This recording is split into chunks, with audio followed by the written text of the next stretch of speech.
If you're like me, you probably used to watch a variety of Minecraft videos, but fell out of them for one reason or another. Maybe it's the game. We simply grow up, and every new update feels more and more like modded. Maybe it's the YouTubers we once loved. I know I can't keep track of who's been canceled, uncanceled, retired, and dead channels. Or maybe it's YouTube itself, the ever-evolving landscape that once used to cultivate a small and homegrown community now feeds us the latest algorithm-winning slop. My name is Sprite, and I'll be explaining my experience with this incredibly immersive, albeit relatively simplistic game, why Minecraft works so well in the content creation space, why, despite still performing well, the golden era ended so abruptly.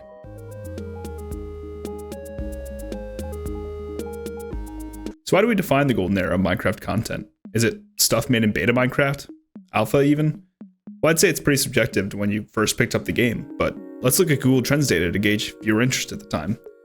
From this we can say from January 2011 to July 2013 was when Minecraft was really hitting its stride and hit an all-time peak in search relevance. Coincidentally, this is when a buddy introduced me to the game in 2011. I could only play the game on my old MacBook Air, and I remember instantly switching the settings to arrow keys to move since I'd never played a PC game before. And I remember that first world. I spent all day digging a base in a mountain, all by hand since I'd never even learned how to craft yet. There weren't tutorials or recipe guides in the game, and I was so lost. What was the point of the game? But I'd never played a sandbox before. I mean, up to that point my fondest memories were linear with set goals and clear objectives. Pokemon, Mario, Kirby, I mean, even Call of Duty. But I could tell something was special right away. Minecraft had instantly understandable controls, the art style was simple and charming, and the music always faded in just right. I eventually did make my way onto YouTube, looking for some sort of guidance. What I found was much larger and growing at a rapid pace.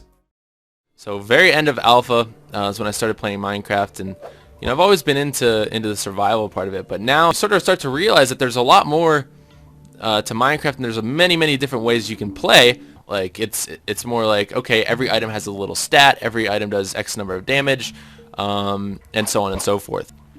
First, there's the Let's Play side of YouTube, still super popular in 2011 due to idiots like me still wanting to learn more about the game. They took different forms and were everywhere, but the ones I saw felt more laid back and weren't super high energy. They focused more on being the newly released Ender Dragon, like Captain Sparkle's Let's Play, or the roleplay side, like Chimney Swift's Minecraft File series. And some focused on redstone and farming, like Etho Plays Minecraft. I learned about the broad range of what Minecraft could offer, and the more YouTubers I found, the more I learned I didn't know what yet could be done. This took me to Ant Venom's seed showcases, maps with interesting terrain or weirdly generating structures. But these grew tiring after a while, and I wanted to see something new. Luckily enough, entirely unique maps were created by the community as well. These custom maps would typically offer a survival, puzzle, or parkour aspect, or sometimes even a mix of all three. Some popular ones were The Dropper, Diversity, Super Hostile, and of course, Skyblock. I'm White Light. And I'm Jezza. And today we have Skyblock for you guys. We want to move this water and lava up a little bit higher, so that way we can make our cobblestone generator just up here. Sweet. Okay. Oh no! Wait, what did you do? That's one block. Oh! What? Shit! Pick's gone though, so... Oh, did we lose the pick? What the? Ah! We've only got 6 more iron left. Oh, what's all the other iron for? The premise was simple. Survive as long as you could on a floating island in the sky. If you lose even the most basic of resources, saplings, a bucket, you'll likely need to start over the whole map. You could mess around for an hour or commit to spawn an entire civilization. I mainly watched this duo called Tag, or Two Awesome Gamers. Their videos were hysterical and inspiring to me for some reason. Two guys that weren't particularly good at the game were able to survive and conquer a tiny island. They installed farms, bridged to the mainland, even killed the Ender Dragon and Wither. These videos show me that Minecraft doesn't need to have an end goal to beat. It can just be hilarious when goofing around with friends. So I looked around and started to find a lot more multiplayer content. Hello and welcome to the Oxcast. The Oxcast were doing something that I'd never seen before. Where many YouTubers had exhausted the mod review space, the Oxcast Tekkit series was the first time I'd seen a long-lasting modded server. Tekkit was an early mod pack with technology-focused mods that let you pretty much automate anything you ever wanted. It made Minecraft look even more endless than it already did, with even more crafting recipes, mechanics, and opportunities for funny moments. No, I don't know what you're doing. Oh no. Oh god, he's.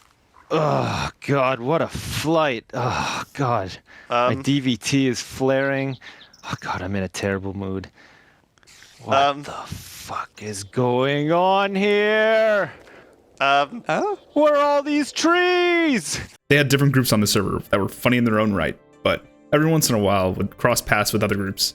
If you wanted a break from the productive Lewis and Duncan and their efforts at the Jaffa factory, you could hop over to see what Sips and Shin were up to in their quest to collect as much dirt as possible.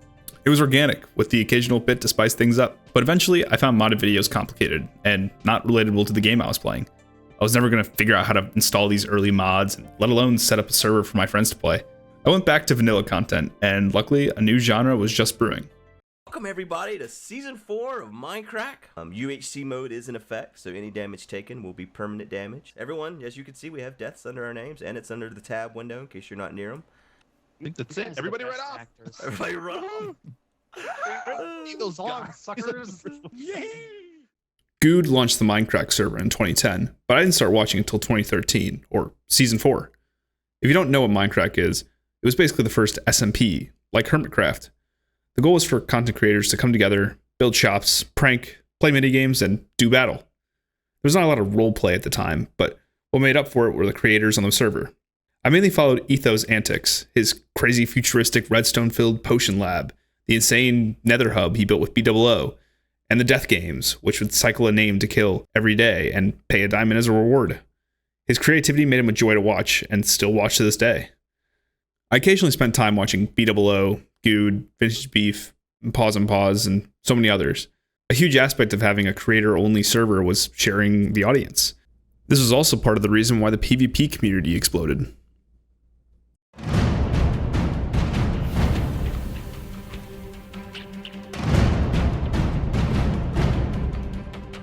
The first Hunger Games event was held by Machinima and featured many of the top Minecrafters at the time. Ant Venom, Captain Sparkles, Syndicate, Seananders, and so many more. Nowadays, it's not as surprising, but back then it was jaw-dropping to see so many recognizable faces from different communities battling it out. The premise was exactly like the movies: fight, loot, and be the last one standing. The first round was a bit scuffed, but little did they know this would spawn an entirely new generation of Minecraft players and propel the game into a direction no one saw coming. I would argue this game mode even helped start the Battle Royale genre altogether later on down the line. Look, with this short video, I can only touch on so many things that happened in the 2.5-year span. I didn't even mention redstone builds, animations, music videos, and so much more from that time. And I can only mention the creators that I watched closely and felt shaped the way I am today. I'm sure if you made your own tribute, you might mention Dan TDM, Stampy, popular MMOs, and so many others. Maybe you started playing on the Xbox 360 edition or Pocket edition of the game, and found creators making content on those versions. Or maybe you started playing in the last few years, and your fondest memories were on the Dream SMP and Hermitcraft players. Everyone's experience with the game is different and personal, which is why it's so nostalgic to look back on. But why was Minecraft perfect for YouTube? Well, for the same reasons I fell in love with it all those years ago.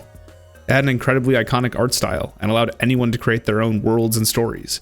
There was a mystery about the older game that you could only find through exploration and trial and error.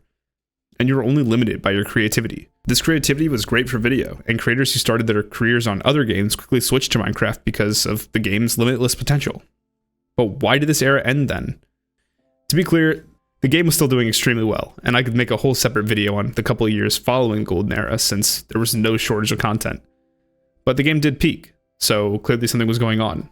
Well, it was not being updated nearly as frequently, with 2013 only seeing 3 major updates per year rather than 5 or 6. Players from the alpha and beta days moved on to other games because of this. Notch soon sold Minecraft to Microsoft in 2014, which also didn't help because it left a sour taste in the community's mouth.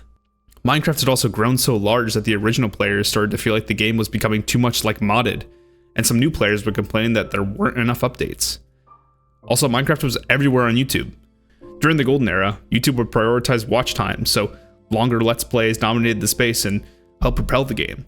At the peak of its popularity, and after, Minecraft started to shift from this simple, harmless game to something everyone was forced to see on YouTube, which ultimately shifted the attitude towards the game. And nothing can last forever, especially in the fast-moving digital age, so people were bound to lose interest eventually. But I still have a soft spot for the game. I can't keep up with the latest trends today, whether it's a blob skin telling me block facts or the newest Dream SMP knockoff with some AI-generated story.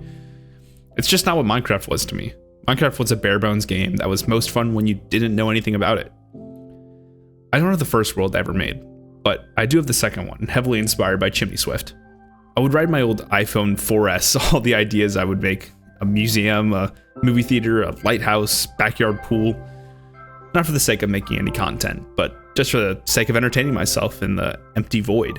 I even have the grave of my pet beta fish, who sadly passed away during this time. I guess Minecraft taught me that, just like the golden era, reality hits, we grow up, and nothing lasts forever.